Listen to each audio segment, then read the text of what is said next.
ఎక్కడ లొంగట్లేదా? 17 ఏండ్ల యవనస్తుడు దేశం కాని దేశానికి పోయి ఎక్కడ లొంగే ప్రసక్తే లేదు పాపం దగ్గర.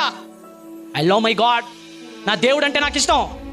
దానియేలు ఎక్కడ పాపంలో పడకుండా నిలబడ్డాడు కాబట్టే దేవుడు బుద్ధినిచ్చాడు.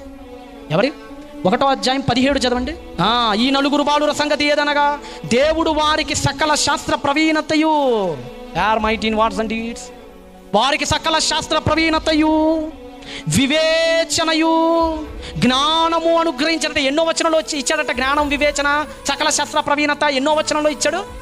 17వ వచనంలో ఇచ్చాడు. ఎందుకు 17లో ఇచ్చారు? 16లో ఇవ్వచ్చుగా, 15లో ఇవ్వచ్చుగా అంటే ఇవ్వాలా?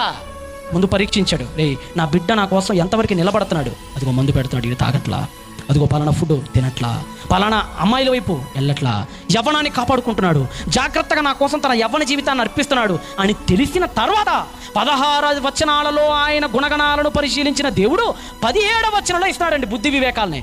అంటే ఎవడికి పడితే వాడికి ఇవ్వడు దేవుడు బుద్ధిని వివేకాన్ని ఇస్తాడా?